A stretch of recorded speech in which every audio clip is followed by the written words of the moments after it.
Hello everyone, সবাইকে অনেক অনেক শুভেচ্ছা এবং স্বাগতম। আজকে আমরা ম্যাট্রিক্সের গুণ নিয়ে একটা প্রবলেম সলভ করার চেষ্টা করব এবং এই ধরনের প্রবলেমগুলো কীভাবে সলভ করা যায় সেই সম্পর্কে আলোচনা করব। আমাদের এখানে একটা এ ম্যাট্রিক্স দেওয়া আছে 1 2 3, আরেকটা ম্যাট্রিক্স বি এর সাথে এই ম্যাট্রিক্সের গুণফল সেটাও দেওয়া আছে। বলা হয়েছে যে বি ম্যাট্রিক্সটা কত সেটা জানতে। এখানে বেসিক্যালি আমাদের দুইটা থিওরি জানা লাগবে। সেটা একটা থিওরি হলো যে ম্যাট্রিক্সের গুণের থিওরি।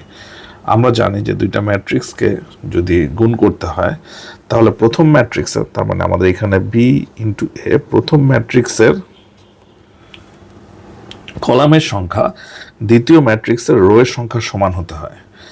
যেহেতু আমাদের এ ম্যাট্রিক্সের কলামের রো এর সংখ্যা একটি, তাহলে আমাদের বি ম্যাট্রিক্সের কলামের সংখ্যা আসলে একটি হবে। ওকে, সো তাহলে আমরা যদি ধরে নিতে পারি যে যেহেতু আমাদের বি ম্যাট্রিক্সের কলামের সংখ্যা একটি, তাহলে এর রো সংখ্যা হবে তিনটি। যেহেতু আমার রেজাল্টেন্ট বি এবং এর যে গুণনফল আছে সেই রেজাল্টেন্টটা আমার 3/3 ম্যাট্রিক্সের, এটা 3/3 ম্যাট্রিক্সের।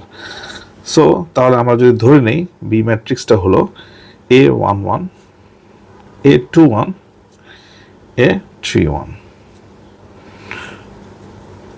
ইন্টু আমাদের এ ম্যাট্রিক্সটা ছিল একটি রো এর 1 2 3। তাহলে দেখেন যে আমরা কি পেলাম, আমাদের প্রথম ম্যাট্রিক্সের যে কলাম এবং দ্বিতীয় ম্যাট্রিক্সের যে রো এটা সমান হয়েছে। তাহলে কি আমরা এই ম্যাট্রিক্সটাকে গুণ করতে পারবো। তাহলে আমি যদি এটাকে গুণ করি তাহলে আমরা কি পাই, এইটাকে আর এইটাকে গুণ করব, তাহলে প্রথম ভুক্তিটা পাবো, দ্বিতীয় ভুক্তিটা পাবো। এইটাকে যদি আমরা এটার সাথে গুণ করি তাহলে A21, আবার এটাকে যদি এটার সাথে গুণ করি তাহলে আমরা A31টাকে পাবো। পাশাপাশি আবার আমরা একই কাজ এখানে করব, তাহলে 2A11, 2A21, 2A31 এবং 3 এর সাথেও যদি এটা করি প্রতিটার সাথে 3A11, 3A21, 3A31।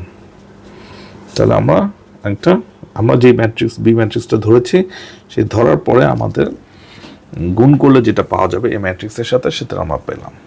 এখন আমাদের বি এর যে গুণফল সেটা দেওয়া ছিল। সো আমরা যদি এটাকে লিখে দিই এরকমভাবে 2 4 6 3 6 9 1 2 3। আমাদের আরেকটা থিওরি হলো দুইটা ম্যাট্রিক্স তখনই সমান হবে যদি তাদের অনুরূপ ভুক্তিগুলো সমান হয়। অনুরূপ ভুক্তিগুলোকে যদি সমান হয় তাহলে আমাদের যে তিনটা এখানে আননোন আছে 3A1, তাহলে আমরা কি পেয়ে যাচ্ছি যদি আমরা এটাকে সমান মনে করি।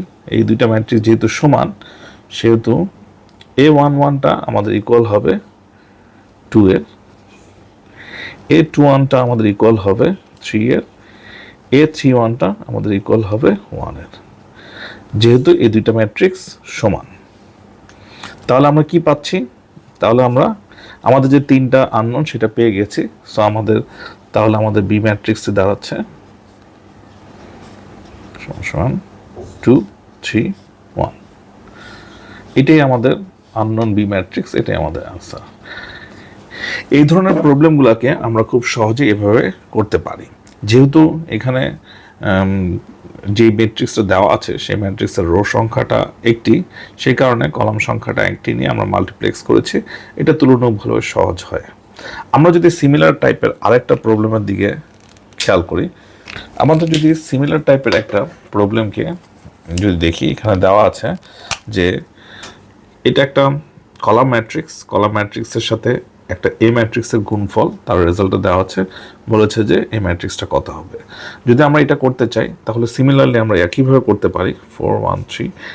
আমরা জানি যে যদি দুইটা ম্যাট্রিক্স গুণফল হয়, প্রথম ম্যাট্রিক্সের কলামের সংখ্যা দ্বিতীয় ম্যাট্রিক্সের রো সংখ্যা সমান হয়, তাহলে আমরা এটাকে এভাবে লিখতে পারি। ওকে, যদি আমরা এই লেফট সাইডেরটাকে লিখি, এটা ইকুয়াল টু আমরা ইকুইভ্যালেন্ট অফ -4 8 4 -1 2 1 -3 6 3, এটা একটা ম্যাট্রিক্স। এখন আমরা যদি এটাকে মাল্টিপ্লেক্স করে দিই তাহলে আমরা কি পাবো, আমরা পাবো 4A11 A11 3A11 আবার এটা পাবো 4A12 A12 3A12 এটা পাবো 4A13 A13 এটার সাথে এটা আবার 3A13 এটা ইজ ইকুয়াল টু -4 8 4 -1 2 1 -3 6 3 এখন এই দুইটা ম্যাট্রিক্স যেহেতু ইকুয়াল তাহলে এর প্রতিটা ভুক্তি ইকুয়াল।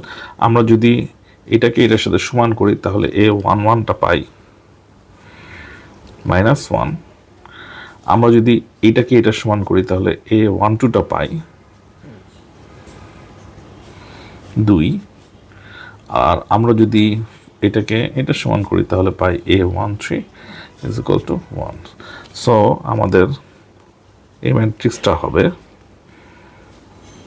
-1 2 1। এটা হলো এই ম্যাট্রিক্সের সমাধান। এভাবেই আসলে আমরা এই ধরনের প্রবলেমগুলোকে খুব সহজে সলভ করতে পারি। আজকে এই পর্যন্তই, আসবো আরেকদিন অন্য কোনো প্রবলেম নিয়ে। ধন্যবাদ সবাইকে।